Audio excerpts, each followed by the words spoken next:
큰 그림 그려보는 시간 토마토 투자클럽 신기수 전문가 연결하겠습니다. 안녕하세요. 네, 안녕하세요. 신기수입니다. 네, 오늘 이야기 나눌 주제 보겠습니다. 우리 증시에 집중을 해서 내부적으로 좀 궁금증들이 있으실 텐데요. 그 가운데서 삼성전자 이야기하고 원전 부분 좀 다뤄보겠습니다. 삼성전자 어제 강력한 외국인의 매수를 확인을 했고요. 오늘까지 삼성전자 계속해서 외국인 쪽에서 사들이고 있는 상황입니다. 과연 이 수급이 지속될 수 있을 것인가? 외국인들의 마음이 바뀐 이유는 또 무엇일까 궁금한데 어떤 이유 때문일까요, 전문가님? 일단 이제 그 삼성전자 이번에 빠졌던 이유가 4분기 이후에 이제 메모리 고정가도 하락을 할 거다. 그리고 그게 굉장히 좀 큰 폭일 수가 있다.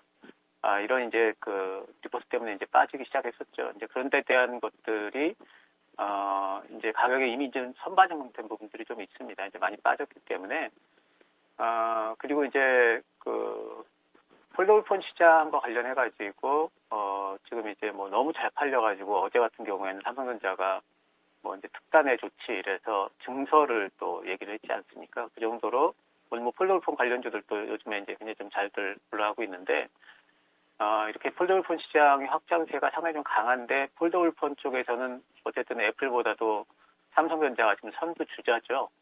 선두 주자로서는 시장을 미리 장악했다는 부분이 있기 때문에 아직 애플에서 지금 폴더블폰 나오려면 이제 빠르면 이제 내년이기 때문에 이런 부분에서 그 시장 자체가 커지고 있다는 부분에서 이제 프리미엄을 줄 수도 있는 부분이 있고요. 또 이제 그 아까 말씀드렸던 이제 메모리 업황 피크 우려가 이제 그림을 잠깐 좀 보시면은요. 이제 그 보시면 이제 디램가의 스팟가라는 것은 그게 뭐냐면은 이제 그 현물가를 얘기를 하고요. 그리고 이제 컨트랙트라고 하는 것은 이제 고정가를 이야기를 합니다. 파란 선이 대마대에서 거래되는 이제 스팟 가격 현물가고요. 까만 선이 이제 그 실제로 이제 기업과 기업 간의 대규모로 이루어지는 고정가입니다. 그래서 지금 그 모건 스탠리의 어떤 그 보고서 같은 것들은 파란색 선이 7월 말부터 시작해가지고 살짝 꺾이기 시작했죠. 현물가가 이렇게 빠지기 때문에 고정가도 빠질 거다 이제 이런 거였는데 실제 이제 8월 달을 이제 또 조사를 해보니까 고정가는 튼튼하더라, 견조하더라. 그래서 이제 만약에 기업 간의 거래가 조금 뭐 메모리 가격이 빠질 수는 있더라도 삼성전자나 SK 하이닉스 쪽에서 이야기를 했듯이 지난번에 그 컨퍼런스 콜에서 이야기를 했듯이 빠지더라도 아주 큰 폭의 하락보다는 살짝 정도 빠지는 정도 제한될 거다라는 전망들이 시장에서 다시 또 얘기가 좀 되면서 바닥을 잡는 흐름이고요. 또 한 가지는 이제 그 파운드리 쪽인데요. 지금 그 하반기 때 이제 이 부분이 삼성전자 주가에 아직까지 반영이 크게 안 돼 있었습니다. 하반기 때 이제 파운드리 가격을 삼성전자도 20% 인상을 할 걸로 예정을 하고 있습니다. TSMC는 이미 6월 달에 30% 인상을 했죠, 최고. 그래서 이제 이런 파운드리 쪽에 대한 것들. 또 오늘 이제 보면은 TSMC와 삼성전자 간의 파운드리 쪽에 점유율 격차가 줄었다라는 그런 뉴스 나와 있습니다. 이런 것들이 이제 인간은 이제 바닥을 잡고 외국인들 수급을 이제 불러일으키게 된 아무래도 이제 저점 매수의 기회다 이제 많이 빠졌다 이제 이런 심리들이 있는 것 같고요. 또 한 가지는 뭐냐면은 이제 결국 삼성전자를 매도한다는 것은 우리나라 결국에는 이제 그 셀코리아 쪽으로 이어지는 부분들이 많은데 이번에 그렇게 됐었죠. 근데 이제 이 부분이 왜 그랬냐면은 사실 그 우리나라를 요번에 그 판게 삼성전자가 물론 뭐 촉발제가 되긴 했지만 사실 이제 경기 피크아웃 우려감들이 반영이 됐다라고 제가 여러 번 말씀을 드렸는데 그림을 하나 준비했는데 우리나라 2021년도 올해의 전체 이제 예상 EPS입니다. 보시면은 코스피하고 반도체 제외한 부분의 코스피하고 둘 다 8월 달 초에 약간의 피크아웃 징후가 좀 있죠. 계속해가지고 전망치가 올라가다가 이제는 더 이상 올라가지 못하는 형태부터 뭐 꺾이지는 않을 겁니다. 그래서 이런 부분들이 사실은 이제 그 우리나라 지수에 이제 반영이 된 건데 또 이제 원달러 환율을 올라가게 한 직접적인 이제 원인이 됐을 텐데 이런 부분들이 이제는 피크아웃은 됐지만 그렇다고 경기 하강까지는 아니기 때문에 이런 것들이 이제 환율에도 이제 어느 정도 좀 반영이 됐다. 그래서 원달러 환율도 하락을 하고 있고 이런 부분들이 이제 외국인 수급이 국내로 들어오는 여건을 조성을 해줬고 외국인들이 들어온다면 당연히 또 삼성전자를 살 거고 이 여러 가지 것들이 근래 이제 어제부터의 삼성전자 수급들을 좀 외국인들이 들어올 수 있도록 만들어주는 것 같습니다. 네, 알겠습니다. 그러면은 이제 앞으로는 좀 어떻게 될 것인가? 반도체주들 주가 전망하고요. 그러면 확실히 바닥이 나왔다고 판단을 하신 거면 계속해서 좀 들고 홀딩 전략을 펼치면 좋을지 신규 매수 고민하고 계신 분들도 계실 텐데 어떤 의견 주시겠어요?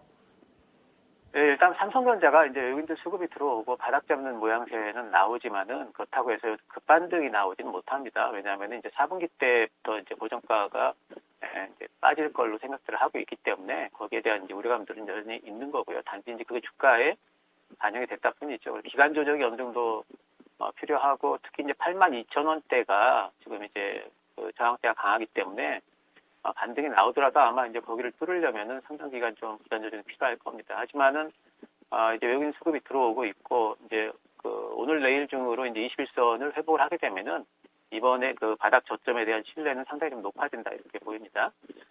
그리고 이제 이번에 투자하기로 했던 240조 원 중에 90% 이상이 이제 삼성전자 투자, 삼성바이오도 하지만 전자 투자로 예상이 되기 때문에 소부장 업종들, 반도체들은 물론 뭐 직접적인 수혜를 받겠죠. 삼성전자 빠지면서 소부장들 실적 좋은데도 또 내년까지 실적 전망 좋은데도 빠진 종목들 억울하게 굉장히 많이 있습니다. 그래서 이런 부분들에서 본다면은 파운드리 관련주라든가 뭐 그 투자는 뭐 파운드리 쪽이 엄청나게 이루어지니까 또 내년부터 이제 본격화될 4분기 때부터 이제 상용화될 DDR5 이런 것들 관련주들 우선 관심적 가지실 필요 있고요. 또 뭐 대장주들이 있습니다. 전통적으로 테스나 원익 IPS는 삼성전자하고 배를 같이 할 겁니다. 실적 시즌이 되면은 이런 종목들이 또 이제 결국 실적은 좋다 이러면서 올라갈 수 있기 때문에 관심 가지시고 어쨌든 이제 반도체 쪽은 지금 가격적으로 보면 쌉니다. 기간적으로 보면은 타이밍이 과연 언제적부터 반등이 시작될지를 알 수는 없기 때문에 좀 길게 하셔야 돼요. 내년까지 이제 본다면은 지금이 가격적으로는 상당히 좀 저점 부분이다 이렇게 보입니다. 그리고 오늘 강세 움직임 뚜렷하게 나타내고 있는 원전 파트도 점검하겠습니다. 한전산업이 17% 오르고요. 서전기전이라든지 이런 관련주들, 뭐 일진파워도 그렇고 전체적으로 좀 좋습니다. 원전 관련된 종목군들 오늘 급등에 대한 배경부터 좀 설명을 해주세요.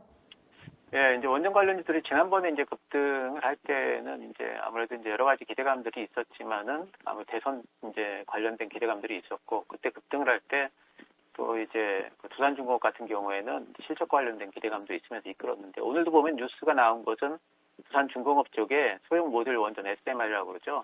소형 모듈 원전 회사 미국 엑스에너지하고 설계 쪽에서 개발 용역 계약을 체결했습니다. 그래서 이런 부분들이 이제 1차적인 모멘텀이 좀 되는 것 같고요.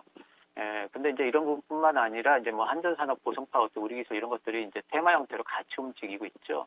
그렇기 때문에 이런 부분들은 본다면은 지금 이제 지난번 대선 테마 1차 그 급등 이후로 조정 장세에 있다가 시장이 어느 정도 좀 바닥 잡는 듯 싶으니까 다시 한번 이런 테마들이 하반기 이제 대선 어떤 그런 장세에서 여야 간에 이제 제일 첨예하게 대립할 수 있는 부분이 바로 이 원전 관련이기 때문에 흥행 기대가 분명히 살아있는 것 같습니다. 그래서 지금 이제 꿈틀대기 시작하는 부분이다 이렇게 생각됩니다.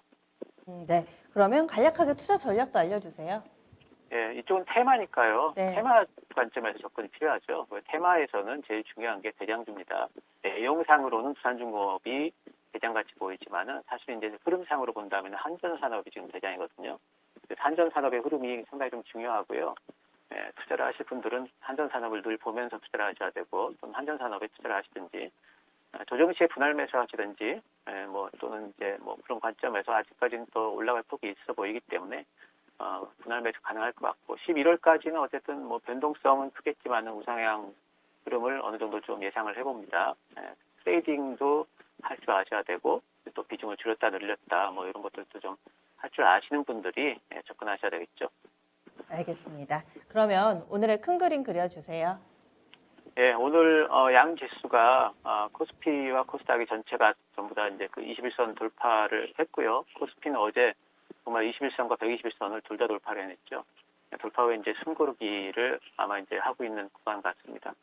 지수가 굉장히 할 일들을 많이 해줬기 때문에 지수는 당분간 좀 소강 상태가 될 수 있고 중소형주들이 오히려 좀 종목 장세들이 펼쳐질 수 있습니다. 그래서 지금 지수가 뭐 하루 이틀 정도 올라가다 왜 안 가나 너무 걱정하지 마시고요. 숨고르기 구간이다 이렇게 보시면 될 것 같습니다. 네, 자세한 말씀 고맙습니다. 감사합니다.